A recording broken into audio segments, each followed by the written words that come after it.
اماں، آپ کے بیٹے کا منی آرڈر آیا ہے۔ ڈاکیے نے اماں کو دیکھ کر سائیکل روکتے ہوئے کہا۔ اماں کی بوڑھی آنکھیں چمک اٹھیں جو اینک اتار کر صاف کرتے ہوئے صاف صاف نظر آ رہی تھی۔ بیٹا، ذرا پہلے میرے لال سے بات کروا دو۔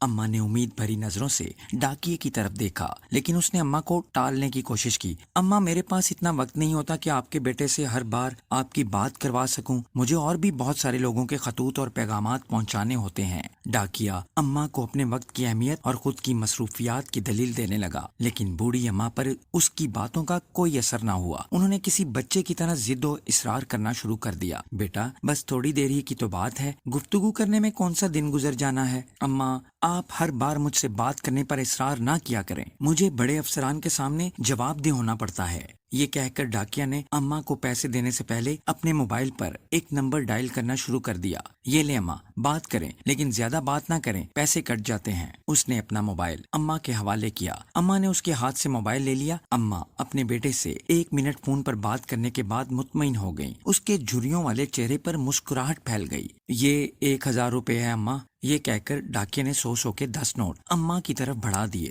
اماں نے پیسے گنتے ہوئے اسے ٹھہرنے کا اشارہ کیا۔ اب کیا ہوا اماں؟ یہ 100 روپے رکھ لو بیٹا۔ کیوں اماں؟ وہ حیران رہ گیا۔ ہر ماہ میرے بیٹے کے بھیجے ہوئے پیسوں کو لانے کے علاوہ تو میرے بیٹے سے میری بات بھی تو کرواتا ہے نا، اس میں خرچہ ہوتا ہے نا، یہ اس کے لیے ہے۔ ارے نہیں اماں، رہنے دو۔ وہ لاکھ انکار کرتا رہا، لیکن اماں نے زبردستی 100 روپے اس کی جیب میں ڈال دیے اور وہ وہاں سے واپس جانے کے لیے مڑ گیا۔ اماں جو اپنے گھر میں اکیلی رہتی تھی، وہ بھی ڈھیروں دعائیں دینے کے بعد اپنے مکان کے اندر چلی گئیں۔ ڈاکیا وہاں سے چند قدم ہی بڑھا تھا کہ کسی نے اس کے کندھے پر ہاتھ رکھا۔ اس نے پیچھے مڑ کر دیکھا تو اس بستی میں اس کے جاننے والے کا چہرہ اس کے سامنے تھا۔ وہ غنی بھائی کو دیکھ کر حیران رہ گیا، جو چائے کی دکان چلاتا ہے۔ بھائی، آپ یہاں کیسے؟ آپ تو ابھی اپنی دکان پر ہوتے ہیں۔ میں آج یہاں تمہارے پیچھے پیچھے آیا ہوں، مجھے تم سے کچھ پوچھنا ہے۔ غنی بھائی کی نظریں ڈاکیا کے چہرے پر جمی ہوئی تھیں۔ ہاں پوچھو بھائی۔ بھائی، ہر مہینے ایسا کیوں کرتے ہو؟ میں نے کیا کیا بھائی؟ ڈاکیا غنی بھائی کی سوالیہ نظروں کا سامنا کرتے ہوئے تھوڑا سا گھبرا گیا۔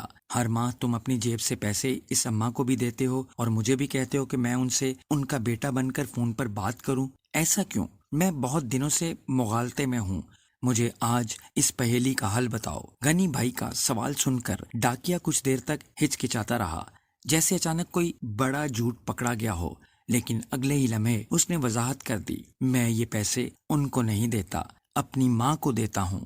ڈاکیا کی بات سن کر غنی بھائی حیران رہ گیا۔ مگر یہ تمہاری ماں کیسے ہو سکتی ہے؟ جہاں تک میں جانتا ہوں تمہاری ماں کا تو انتقال ہو چکا ہے۔ ہاں، وہی تو بتا رہا ہوں۔ ڈاکیا غنی بھائی کی طرف دیکھتے ہوئے بولنے لگا۔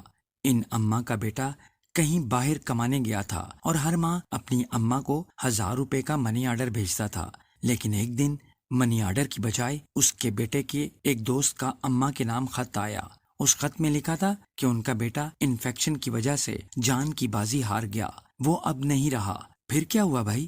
غنی بھائی کا تجسس دگنا ہو گیا، لیکن ڈاکیا نے اپنی بات پوری کر دی۔ ان اماں کو بتانے کی مجھ میں ہمت نہیں تھی، جو ہر ماہ روپیوں سے زیادہ اپنے بیٹے کی خیریت کی امید رکھتی ہیں۔ میں ہر ماہ ان کا منی آرڈر لاتا ہوں اور تمہیں ان کا بیٹا بنا کر بات بھی کروا دیتا ہوں۔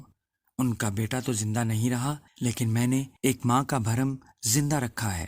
میں بھی اپنی ماں کو ہر ماہ 1000 روپے بھیجتا تھا، لیکن جیسا کہ تم جانتے ہو میری ماں کا بھی انتقال ہو چکا ہے، اب اماں بھی کہاں ہیں؟ یہ کہہ کر اس ڈاکیا کی آنکھیں آنسوؤں سے بھر گئیں۔ وہی پیسے اب میں اس بوڑھی اماں کو دے دیتا ہوں جو اپنی ماں کو بھیجا کرتا تھا، اپنی ماں کے اصالِ ثواب کی نیت سے۔ اس لیے میں نے کہا کہ وہ پیسے میں اپنی ماں کو دیتا ہوں۔